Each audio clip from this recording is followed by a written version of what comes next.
and welcome back to the Bashful Tart Bakery. Today we're going to be making a chocolate caramel tart.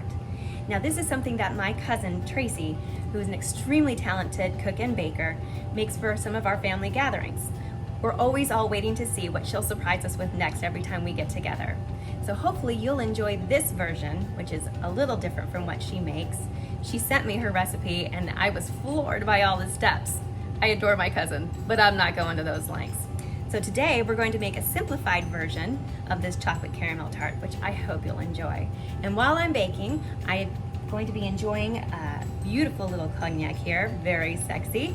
It's a little on the pricey side, so if you would prefer coffee with this, would go beautifully. So I want you to get started by gathering up all of your ingredients. You're gonna start with my very versatile pie crust recipe, which I've given out a few times. Now here is the half recipe, and you can use it for one tart. It's 1 1/3 cup of flour, a half a cup of vegetable shortening like Crisco, a half a tablespoon of salt, and 3 to 5 tablespoons of ice water. It's gotta be ice water.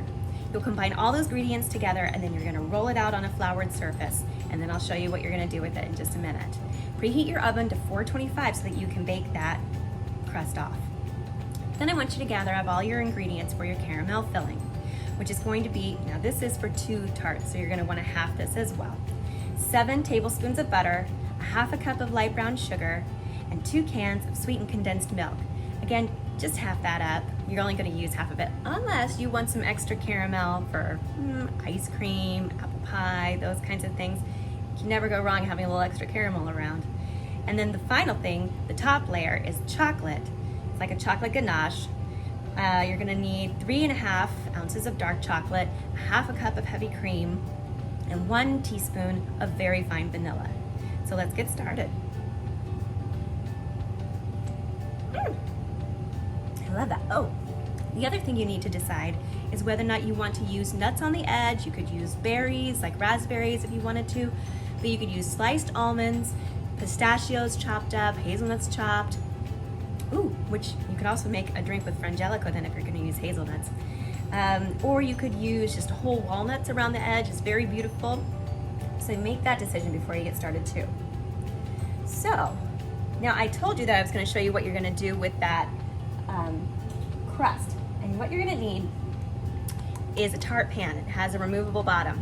Da, da, da, da.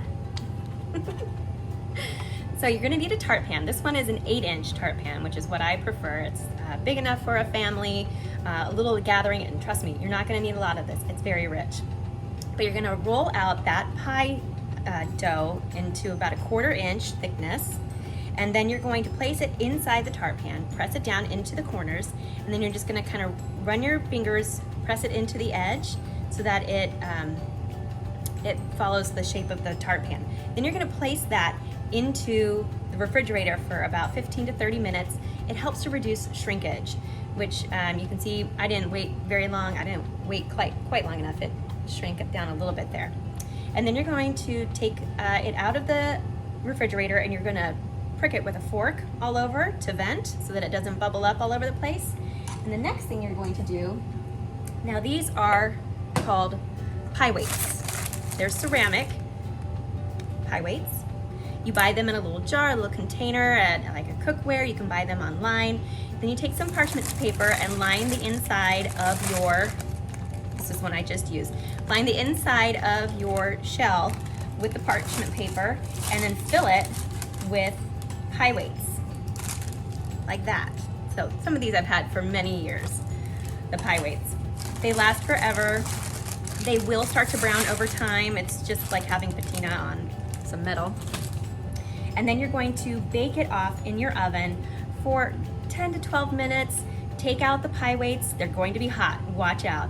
Place them in a bowl to allow those to cool, and then place your shell back into the oven to allow it to continue to bake. You want it to be just lightly browned, all the way around so that you know that it's cooked all the way through. And then you're gonna take it out and allow it to cool completely before you fill it. Now, one other thing I want to tell you about pie weights. This is interesting. You can also use beans, dried beans. So if you get a bag of like pinto beans or garbanzo beans, you can hang on to those for a very long time. They have the same effect. Some people also use rice. If you have other things that you like to use, let me know. Some people do crazy things like wrap bricks in tinfoil, and they use those to weigh things down, like, I'm not sure what. It's like a press, like a panini press. So, but that just gives you some ideas about how to use pie weights. It's also called blind baking. Just so you know, if you're ever watching other videos and you hear someone use the term blind bake, this is what they're talking about. Using pie weights in order to bake a crust off. Okay, let's move on. So now, I'm gonna talk about the filling, the caramel filling. And you're gonna put all of your butter, your sugar, and the sweetened condensed milk into a pot. Allow the butter and the sugar to melt together, then add in your sweetened condensed milk, which is what I've done right here, and I've got it going. I've got my butter and my sugar melted together right here, and now I'm just gonna add in a can of sweetened condensed milk.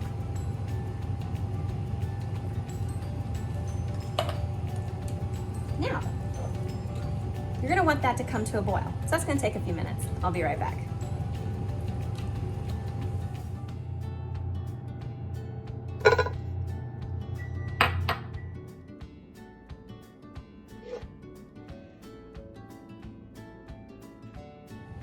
Okay, so now my filling is done. It's complete. It came to a boil, and I allowed it to boil for about 2 minutes. You want it to get nice and thick and kind of a light brown in color.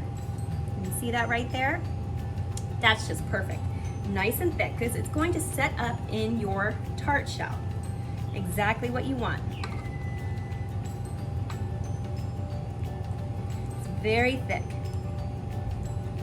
Now I use this for all kinds of desserts. You could make millionaire bars with this, which is just kind of another version of this, only smaller. It's a bar, and it's got a shortbread crust, and then you put the caramel filling over the top of this shortbread crust. Oh, that's so pretty. What a beautiful color. It's the color of caramel. So there you see I've filled my tart shell with my caramel. So then this goes into the refrigerator for an hour or two. So you do need to make this ahead. Okay, so next I've got the chocolate topping, which I put in a glass bowl, and it's just chocolate chips that I've covered in a half a cup of heavy cream. You want it to just barely cover the top of the chocolate chips. And then you're going to put it in the microwave for 30-second increments until it's completely melted and shiny, viscous is what you're looking for. And I'm gonna take a tart that I had completed earlier, right here.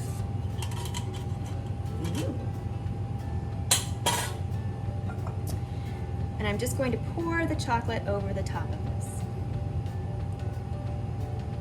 Now I think I might have enough for both tarts, so I'm gonna save some of this back. Now you can go all the way to the edge and just do a thin layer of chocolate, which is what I kind of like to do. Or you can go all the way to the edge and completely coat the top. Well, that's just beautiful. All right. And then I have got some sliced almonds right here that I'm just gonna put around the edge, just for a little garnishment.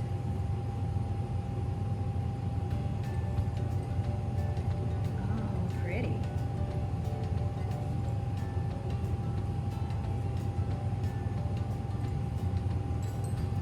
That's beautiful. Oh, nice.